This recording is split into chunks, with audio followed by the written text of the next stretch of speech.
తెలంగాణ ప్రభుత్వం కాంగ్రెస్ పార్టీ తీసుకున్నటువంటి రుణమాఫీ నిర్ణయంలో లొసుగులు ఉన్నాయి, కుట్రలు ఉన్నాయి,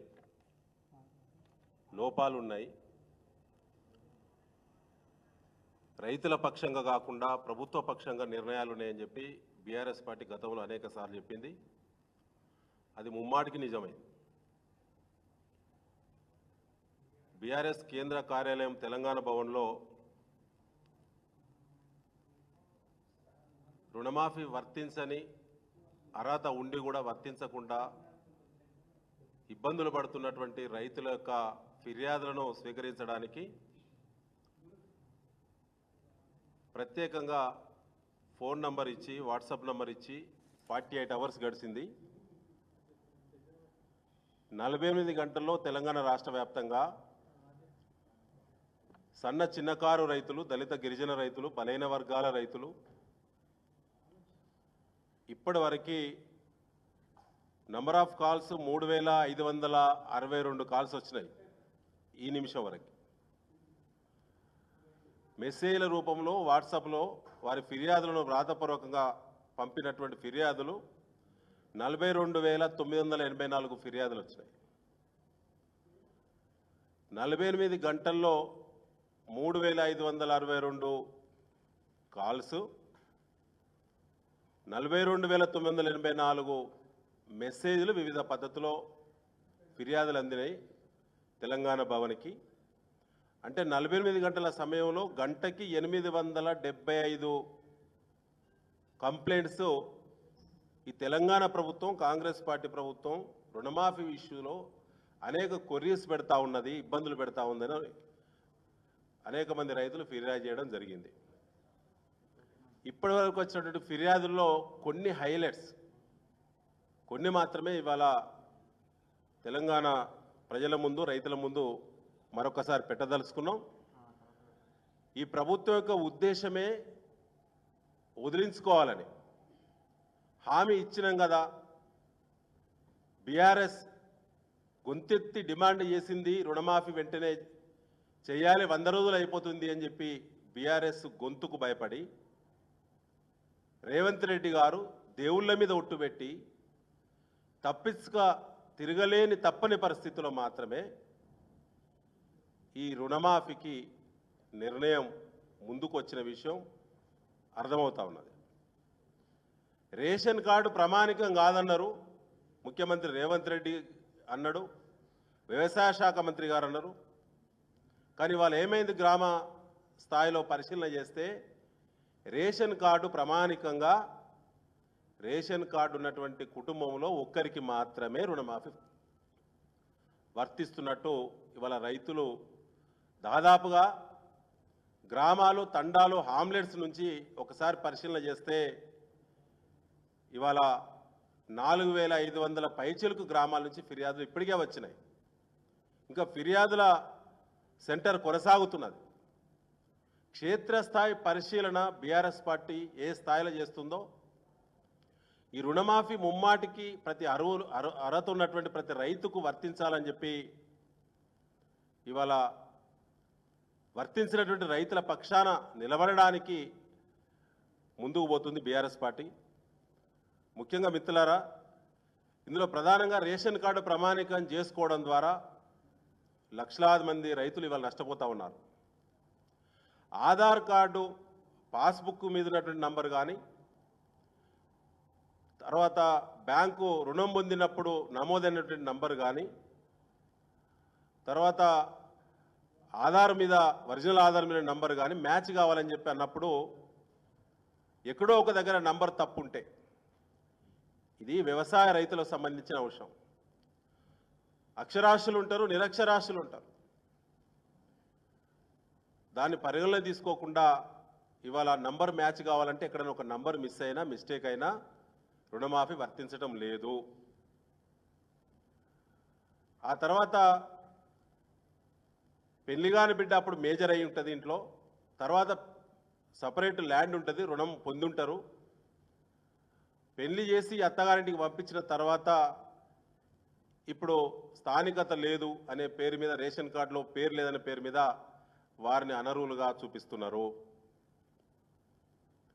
తర్వాత బ్యాంకు రుణం పొందిన్లు ఆధార్ కార్డు ఇప్పుడు పరిశీలన చేస్తే మైనర్గా ఉన్నది, కానీ ఆ అమ్మాయికి పెళ్ళై ఉన్నది, పెళ్ళయింది, అత్తగారింటికి వెళ్ళిపోయింది, కానీ ఆధార్ కార్డు పరిశీలించి మైనర్ కాబట్టి రుణమాఫీ వర్తించదని చెప్పి వారిని ఇంటికి పంపిస్తున్నారు. వీసా పొందినటువంటి కుటుంబంలో కూడా వీసా ఉన్న పాపాన వాళ్ళ పిల్లలు ఉన్నత చదువుల కోసం ఎక్కువ మార్క్స్ సంపాదించి తెలివిగల పిల్లలు విదేశాలకు పోతే వాళ్ళను చూడడానికి వెళ్ళినటువంటి తల్లిదండ్రులకు వీసా వర్తిస్తే వీసా ఉన్నటువంటి వాళ్ళకు కూడా ఇలా రుణమాఫీ అనర్హులని చెప్పి ఇంటికి పంపిస్తున్నారు తిరిగి. 1B మీద గతంలో రుణాలు పొందేది రైతులు. పాస్బుక్ చేతులు లేనప్పుడు 1B ఎంఆర్ఓ గారు జారీ చేసే 1B మీద రుణాలు పొందేది. ఇలా 1B మీద కూడా రుణమాఫీ జరగటం లేదు. ఈ పద్ధతిలో గతంలో ఏదైతే కేసీఆర్ గారి ప్రభుత్వం, గతంలో టీఆర్ఎస్ ప్రభుత్వం, తర్వాత బీఆర్ఎస్ ప్రభుత్వం మాఫీ చేసినటువంటి నిబంధనలను ఏ నిబంధనలను తొలగించిండ్రు, ఏ నిబంధనలను పాటిస్తున్నారో ఇప్పటివరకు తెలంగాణ ప్రభుత్వం స్పష్టంగా చెప్పలేదు. ఇలా బీఆర్ఎస్ డిమాండ్ చేస్తూ ఉన్నది రుణమాఫీ. ఆనాడు కేసీఆర్ గారి ప్రభుత్వము రుణం తీసుకున్న, పంట రుణం తీసుకున్న, స్కేల్ ఆఫ్ ఫైనాన్స్ను పరిగణలో తీసుకొని ఏ పంటకు ఎంత రుణమైతే తీసుకొని ఉన్నారో ప్రతి రైతుకు సంబంధించినటువంటి రుణాన్ని రుణమాఫీ చేయాలని చెప్పి ఇలా బీఆర్ఎస్ పార్టీ డిమాండ్ చేస్తూ ఉన్నది. ఇవాళ రైతు బంధు మేము ఇచ్చినాం. దాదాపు 70,000 పైచలు కోట్ల రూపాయలు రైతు బంధు రూపంలో రైతులకు అందించి గ్రామీణ ఆర్థిక వ్యవస్థను బలోపేతం చేసింది కేసీఆర్ గారి ప్రభుత్వం. కానీ రైతు బంధు బదులు రైతు భరోసా అన్నారు. గత రబీ సీజన్లో రైతు బంధు పేరు మీదనే మమ అనిపించుకున్నారు. అందులో 4 నుంచి 5,000 కోట్ల రూపాయలు సేవింగ్ చేసుకున్నారు కాంగ్రెస్ పార్టీ ప్రభుత్వము. ఇవాళ ఇప్పటికీ రైతు భరోసా దిక్కు లేదు, పాత రైతు బంధు దిక్కు లేదు. ఈ పైసలు ఆ పైసలు కలిపే ఇప్పటి వరకు 12,000 పైచలు కోట్ల రుణమాఫీ 2 దఫాలుగా ఏదైతే జరిగిందో ఈ డబ్బులనే రైతులకు మసిబూసి మారేడుగాయ చేసి గోల్మాల్ చేసి వాళ్ళకు రావాల్సినటువంటి మరి పెట్టుబడిని ఇలా రుణమాఫీ రూపంలో మీరు పంపించేది నిజమా కాదా? కాంగ్రెస్ పార్టీ ప్రభుత్వము ఆత్మవిమర్శ చేసుకోవాలని చెప్పి దీన్ని రైతులు కూడా గమనించాలని చెప్పి ఇలా బీఆర్ఎస్ పార్టీ డిమాండ్ చేస్తూ ఉన్నది. ముఖ్యంగా మిత్రులారు, ఇప్పటికీ గతంలో రుణమాఫీ పేరు మీద 30,000 కోట్లు, రైతు బంధు పేరు మీద 70,000 కోట్లు, 1,00,000 కోట్ల రూపాయలు నేరుగా రైతుల ఖాతాలో పంపిన ఘనత కేసీఆర్ గారి ప్రభుత్వానికే దక్కింది.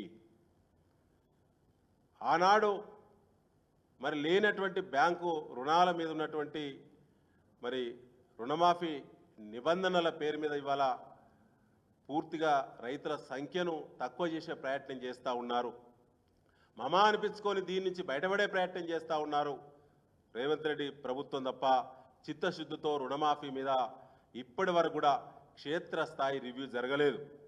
సెక్రటరియట్లో కూర్చొని విధి విధానాలు తయారు చేసుకున్నారు కదా.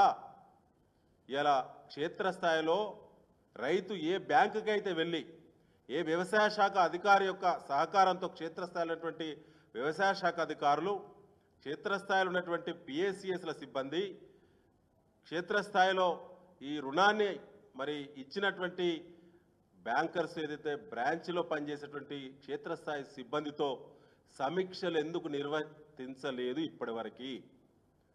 క్షేత్రస్థాయి సిబ్బందితో క్షేత్రస్థాయిలో గ్రామ సభలు పెడితే ఎంతమంది రైతులు ఇలా అనర్హులైతానో మీకు తెలుస్తుంది. ఇలా దాని నుంచి తప్పించుకునే కుట్రున్నది కాబట్టి జిల్లాలో కానీ, డివిజన్ స్థాయిలో కానీ, మండల స్థాయిలో కానీ, గ్రామ స్థాయిలో రుణమాఫీ నిబంధనలు తయారు చేస్తున్నప్పుడు ఎందుకు సభలు నిర్వహించలేదని చెప్పి అలా బీఆర్ఎస్ పార్టీ డిమాండ్ చేస్తూ ఉన్నది. గతంలో రైతు బంధు ఇచ్చినాం మేము. రైతు బంధును రైతు భరోసా పేరు మీద గోల్మాల్ చేసి ఎక్కువ డబ్బులు ఇస్తామని చెప్పి 7,500 రూపాయలు ఇస్తాం, 5,000 బదులని చెప్పి ఇలా మీరు మరి జిల్లాలలో మీ మంత్రులు చాపర్లు వేసుకొని విహారయాత్రల రూపంలో తిరిగిండ్రు కదా. విధి విధానాలు క్షేత్రస్థాయి నుంచే మేము ప్రజలు ఏది కోరుతుందే, ప్రజాప్రతినిధులు ఏది చెప్తే అదే అని చెప్పి మీరు సభలు పెట్టి మీ పార్టీ కార్యకర్తలతోటి ఎగ్గొట్టడానికో రైతు భరోసా ఎగ్గొట్టడానికో పర్యటనలు పెట్టిండ్రు. ఇలా రుణమాఫీ చేయడానికి సంబంధించి గ్రామ స్థాయిలో మీ మంత్రుల బృందమో సబ్ కమిటో ఎందుకు వేయలేదు, ఎందుకు పర్యటన చేయలేదు? క్షేత్రస్థాయిలో ఉన్నటువంటి బ్రాంచ్ మేనేజర్ల స్థాయి నుంచి మీరు రుణం తీసుకున్నటువంటి అరువుల జాబితాను బ్రాంచ్ల వారిగా ఎందుకు తీసుకోలేదు?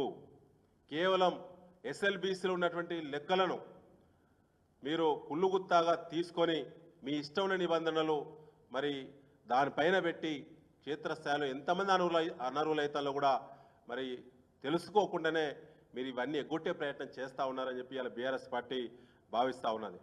ముఖ్యంగా మిత్రులారా, ఇందులో ల్యాండ్ లోన్ తీసుకున్నప్పుడు ల్యాండ్ ఉన్నది, 6 నెలల కిందనో సంవత్సరం కిందనో బిడ్డ పెళ్ళి ఉంటేనో అప్పుల పాలైతేనో భూమి అమ్ముకుంటే ఆ రైతుకు రుణమాఫీ వర్తించదట. ఇలా రైతు తీసుకున్నది ఆ ల్యాండ్ మీదనే, ఆ రైతు తీసుకున్నది రుణం పంట రుణము వ్యవసాయ రుణం తీసుకున్నాడు. ఇలా బ్యాంకర్స్కు లేని నిబంధనలు, అప్పిచ్చే బ్యాంకర్స్కు లేనటువంటి నిబంధనలు ప్రభుత్వానికి ఎందుకు, ప్రభుత్వం ఎందుకు విధించాలి నిబంధనలు? ఇలా బ్యాంకరు దేన్ని బేస్ చేసుకొని ఇలా బ్యాంకర్సు ఏ విధి విధానాలతోటైతే రైతులకు పంట రుణం అన్ని రకాల పంటలకు హార్టికల్చర్ క్రాప్స్ కానీ అగ్రికల్చర్ క్రాప్స్ కానీ అన్ని రకాల రైతులకు ఏ విధంగా అయితే బ్యాంకులు రికార్డులో పంట రుణం పేరు మీద ఏ నిబంధనలతో అయితే ఇవ్వడం జరిగిందో వాళ్ళందరికీ యాస్టీజ్గా రుణమాఫీ వర్తించాలని మేము కాంగ్రెస్ ప్రభుత్వాన్ని డిమాండ్ చేయడం జరుగుతూ ఉన్నది. ఇంకా కొనసాగుతుంది, కంప్లైంట్స్ చాలా వస్తూ ఉన్నాయి. ఇప్పుడు మనం ఇప్పుడే అనుకున్నాం, మరి దాదాపు గంటకు దాదాపు 900 వరకు కంప్లైంట్స్ వస్తూ ఉన్నాయి. ఇది కొనసాగుతుంది. దీని క్షేత్రస్థాయి వరకు కూడా తీసుకెళ్తాం. చాలామంది సీనియర్ నాయకులు పార్టీలో కేసీఆర్ గారి యొక్క ఆదేశం మేరకు సీనియర్ నాయకులు చాలామంది క్షేత్రస్థాయిలో రుణమాఫీ ఎలా జరుగుతున్నది, ఎలాంటి కొరీస్ పెడతా ఉన్నారు ప్రభుత్వం అనేది వారు ఆదేశాలు ఇచ్చారు. క్షేత్రస్థాయిలో సీనియర్ నాయకులు చాలామంది ఇదే పనిలో ఉన్నారు. రైతులు రుణమాఫీ జరగని రైతులకు కూడా మేము భరోసా ఇస్తూ ఉన్నాం. మీరు భరోసాగా ఉండండి. మీ వెంట బీఆర్ఎస్ పార్టీ ఉంటుంది. ఇది రైతుల పార్టీ. కేసీఆర్ గారు పూర్తిగా మరి రుణమాఫీ మరి రానటువంటి రైతులకు మద్దతుగా ఒక ప్రత్యేకమైన కార్యాచరణ కూడా త్వరలోనే ఇవ్వబోతారు. కాబట్టి ఎవ్వరు కూడా ఇప్పుడే ఆందోళన వైపు కాకుండా మరో 3వ విడత అంటున్నారు. ఇవాళ 3వ విడత అంటున్నారు. తెలంగాణ ప్రభుత్వం గతంలో కేసీఆర్ గారి ప్రభుత్వం మా ప్రభుత్వం ఉన్నప్పుడు ఆనాడు రుణమాఫీ అయినటువంటి రైతుల సంఖ్యతో పోలిస్తే ఇవాళ 50% మందికి కూడా రుణమాఫీ జరగడం లేదు. ఇలా కమతాలు, చిన్న కమతాలు ఎక్కువైనాయి. తెలంగాణ రాష్ట్రం వచ్చిన తర్వాత డెఫినెట్గా అకౌంట్స్ కూడా ఎక్కువైతాయి. కానీ ఇలా తక్కువ చేసి చూపించడమే ఒక కుట్ర. చిత్తశుద్ధి ఉంటే ముఖ్యమంత్రి రేవంత్ రెడ్డి రాష్ట్రంలో ఉన్న మొత్తం అన్ని బ్రాంచ్ల వారిగా, అన్ని బ్యాంకుల వారిగా, అన్ని బ్రాంచ్ల వారిగా వాళ్ళ ఆపరేటెడ్ అడాప్షన్ విలేల వారిగా రైతుల సదస్సు నిర్వహించాలి. ప్రభుత్వ పరంగా క్షేత్రస్థాయిలో ఉన్నటువంటి ఇబ్బందులను ప్రత్యేక అధికారులను నియమించి రైతుల నుంచి అభిప్రాయ సేకరణ చేయాలనేదే BRS party demand. Thank you.